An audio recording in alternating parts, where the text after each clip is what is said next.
Assalamualaikum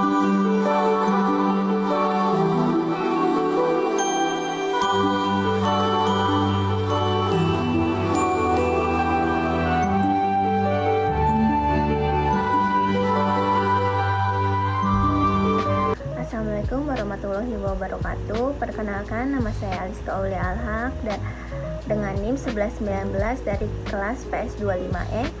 Di sini saya akan menelaah sedikit tentang satu gagasan paling berpengaruh dalam sejarah filsafat modern, yakni teori tabula rasa yang dikemukakan oleh John Locke. Walaupun teori ini memberikan landasan kokoh bagi tradisi empirisme dan mempengaruhi beberapa disiplin seperti pendidikan, psikologi, hingga ilmu sosial, sejumlah kritikan akademik kontemporer menunjukkan bahwa pandangan Locke tidak sepenuhnya sejalan dengan pengetahuan ilmiah mutakhir. Sedikit ringkasan teori tabula rasa dalam An Essay Concerning Human Understanding. Locke mengatakan bahwa manusia lahir tanpa ide, bawaan a blank slate, seumpama kertas kosong. Menurut Locke, seluruh pengetahuan manusia dibangun melalui dua sumber utama, yaitu sensation, yakni pengalaman indrawi, dan reflection, yaitu proses mental yang bekerja atas pengalaman tersebut.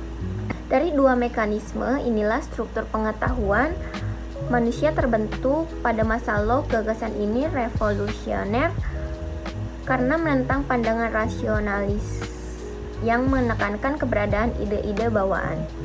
Namun, perkembangan ilmu pengetahuan dan filsafat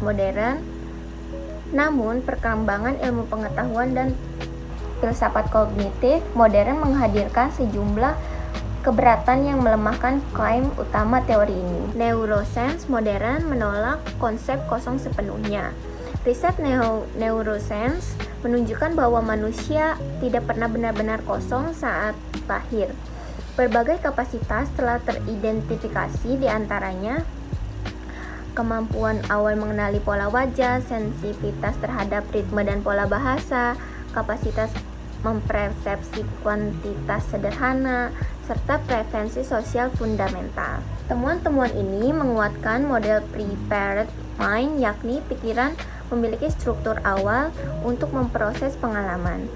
Dalam konteks ini, klaim Locke bahwa tidak ada ide bawaan menjadi sulit dipertahankan karena perkembangan kognitif awal manusia ternyata berakar pada predisposisi biologis, mengabaikan peran genetika. Pada abad ke-17, Locke belum memiliki wawasan mengenai genetika dan biologi modern.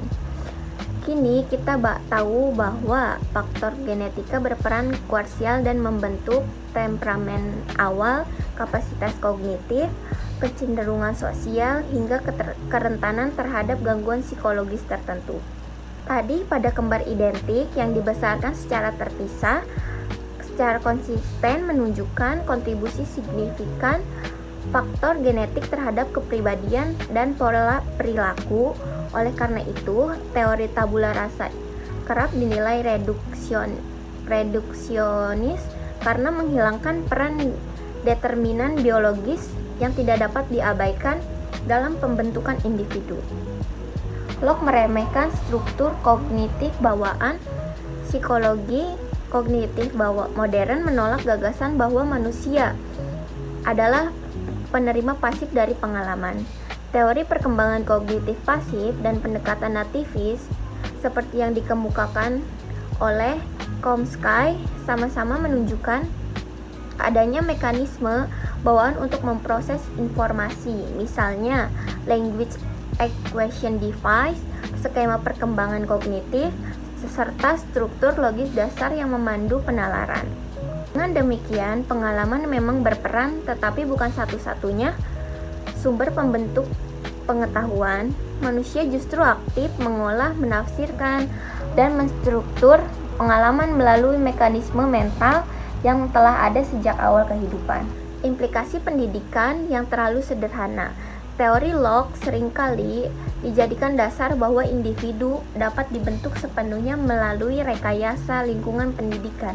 Namun, penelitian pendidikan kontemporer menunjukkan bahwa kapasitas kognitif anak berbeda sejak awal, gaya belajar tidak bersifat universal, dan perkembangan anak sangat dipengaruhi oleh interaksi antara genetika dan lingkungan. Dengan demikian, anggapan bahwa setiap peserta didik adalah kertas kosong yang dapat diisi secara seragam menjadi problematis. Praktik pendidikan modern justru menuntut pendekatan yang memperhitungkan keragaman bawaan antar individu. Tabula rasa mengabaikan emosi dan naluri. Locke memusatkan perhatiannya pada indrawi dan refleksi rasional, tetapi kurang mengakomodasi peran emosi dan insting sebagai aspek mendasar manusia.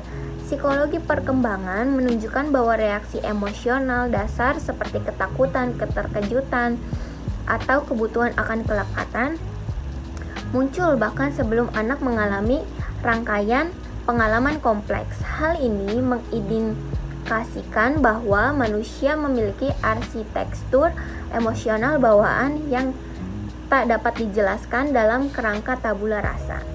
Sebagai kesimpulan, tabula rasa tetap memiliki nilai historis yang signifikan, berkontribusi besar dalam lahirnya empirisme modern, namun kemajuan neuroscience, genetika, dan psikologi perkembangan menunjukkan bahwa teori Locke hanya menangkap satu aspek dari kompleksitas manusia. Manusia tidak sepenuhnya dipihat oleh pengalaman, melainkan merupakan perpaduan antara predisposisi biologis, mekanisme kognitif bawaan, dan interaksi pengalaman hidup. Terima kasih telah menyimak video saya. Wassalamualaikum warahmatullahi wabarakatuh.